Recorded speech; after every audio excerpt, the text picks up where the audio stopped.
stage Councillor Mick Legg and Mandy Legg. Mick Legg is a Labour councillor representing Bletchley West Ward, the mayor who has promoted and continues to promote the diversity and development of the city, its communities and its landmarks. So Councillor Mick Legg is worshipful mayor of Milton Keynes, I believe. Yeah. So let's welcome him and his darling wife, Mandy Legg, up on stage.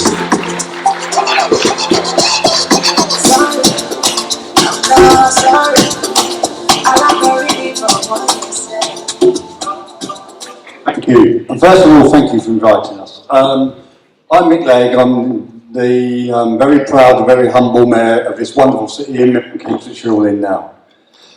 We do a lot of events like this. I'm very, very proud of our city and our diversity, of a growing city, around about 40% diversity. We've just been this morning to a celebration of Black history within Milton Keynes and the wider area, and we're very, very proud.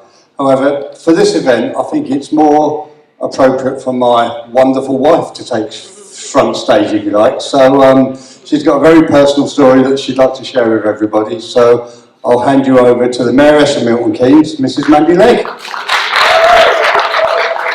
Thank you. And it's been such an inspirational half an hour or hour that we've been here already, hearing the stories that we've heard shared today. So I did have a speech that I was going to read, but I think I'll just speak about my own story, as that feels right in this space today. So my story 30 years ago was around dealing with stigma and around the stigma of mental health. So I was married in my late 20s. In fact, I just had my 30th birthday.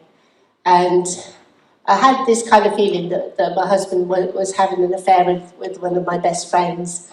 And there was all this kind of secrecy thing going on of slipping off and going off and out with each other. And just knowing that something was going on, but no honesty around it.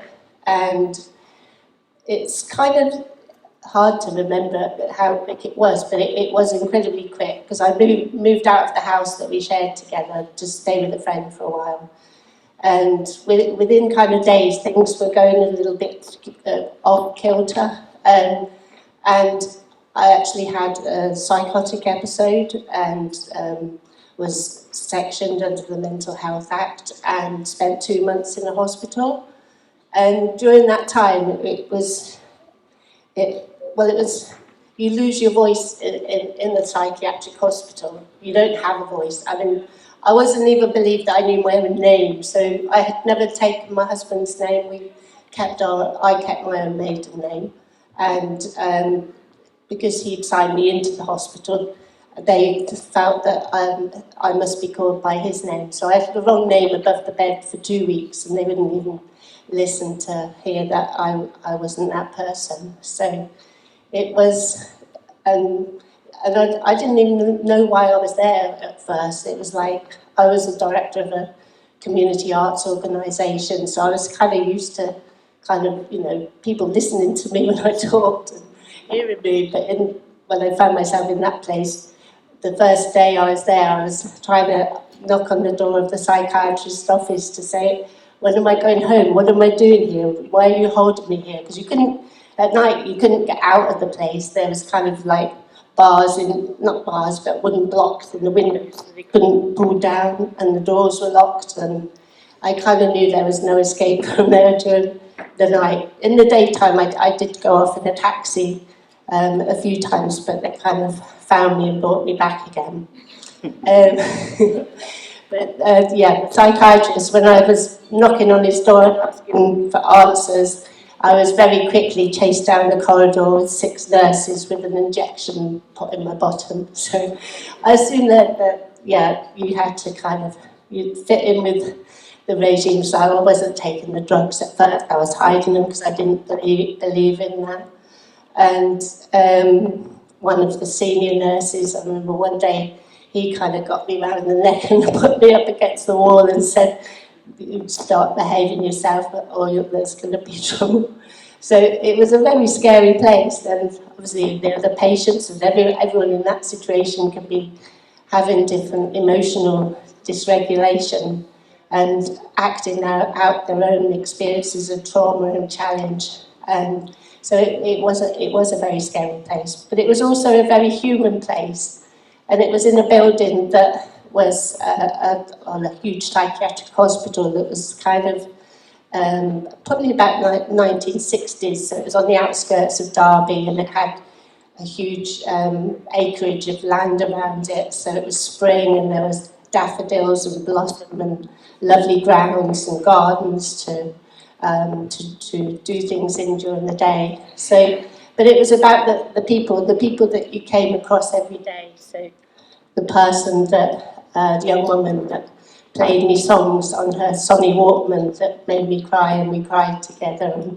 And the man who led the singing workshops, and we sang Beatles songs every week, once a week, we had a Beatles song singing and 80s songs. And it was the little kind of human things like that. The man who let me play his keyboard, and we'd just stand together and he'd play a song and then I'd play a song. And it was the nurse that went out into the little circular garden and let me help her weed it to get past some time. Because it was, if you can imagine, you're in a hospital for 24 hours a day, and maybe you can't sleep, maybe the drugs are making you walk up and down and you can't settle. And you just have to kind of find things to pass the time. And one of the things I did was, I was a photographer as well.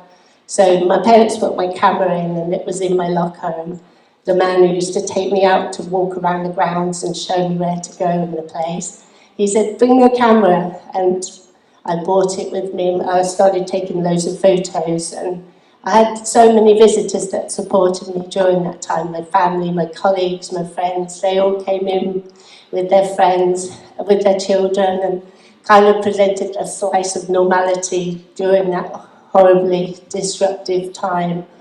And it was really good to have that support, but they also took the films away and they brought them back as little photos.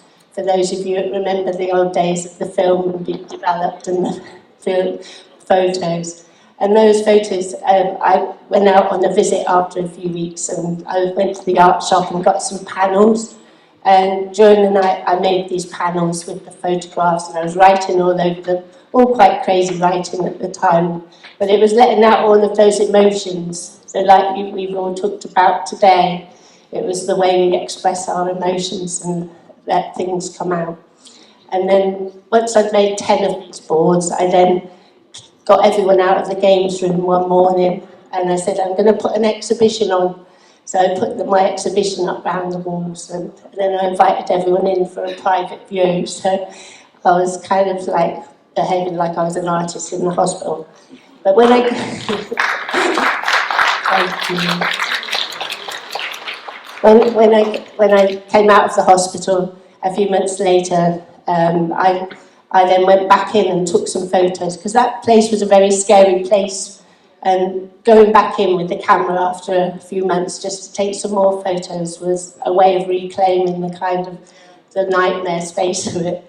And I then had some help with putting together an exhibition that was called Out to Lunch.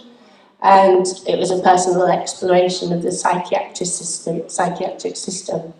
And this was in the early 90s, so at that point there hadn't been kind of many exhibitions about people's personal experience. So it was like a first. So London Disability Arts Forum funded the exhibition, and they also started the tour off by exhibiting it in London in the Diorama Arts Centre. And BBC Two made a half-hour programme called From the Edge about my experience of mental illness. So, and that exhibition, creating that work, gave me my voice back again. So that voice that was very much taken away in the hospital, I was empowered again by creating this exhibition and being able to share it with other people who experience mental mental health. So it went all over the country. The OU used it for some of its course material. I was in Harper's and Queen magazine.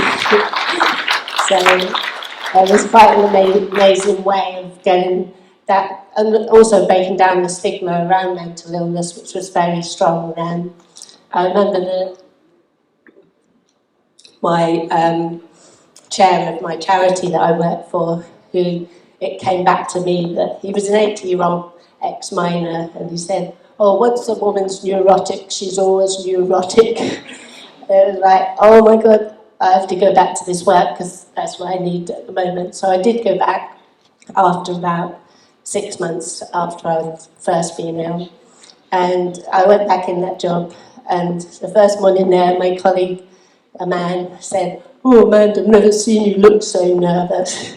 And it was like, yeah, there wasn't a lot of empathy around mental illness in those days, much less so than there is today. And yeah, so 6 months after that, I then applied for a job, which was a promotion in Milton Keynes to be Director of Interaction MK, the Community Arts Organisation.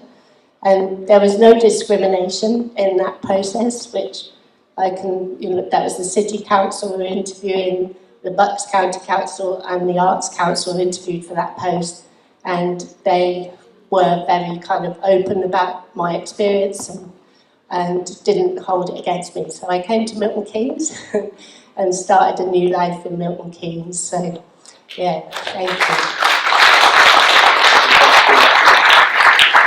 And then I did eventually meet this lovely man.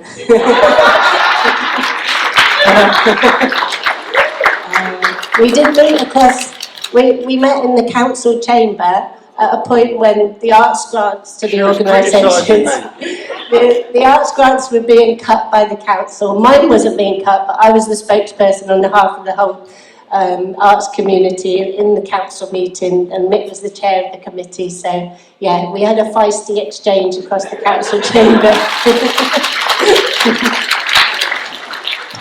It was the only time I won though, because I still went through. Just thanks for the invitation, everybody. It's been a wonderful experience. We're going to hang around for a bit longer, but very, very pleased to be here.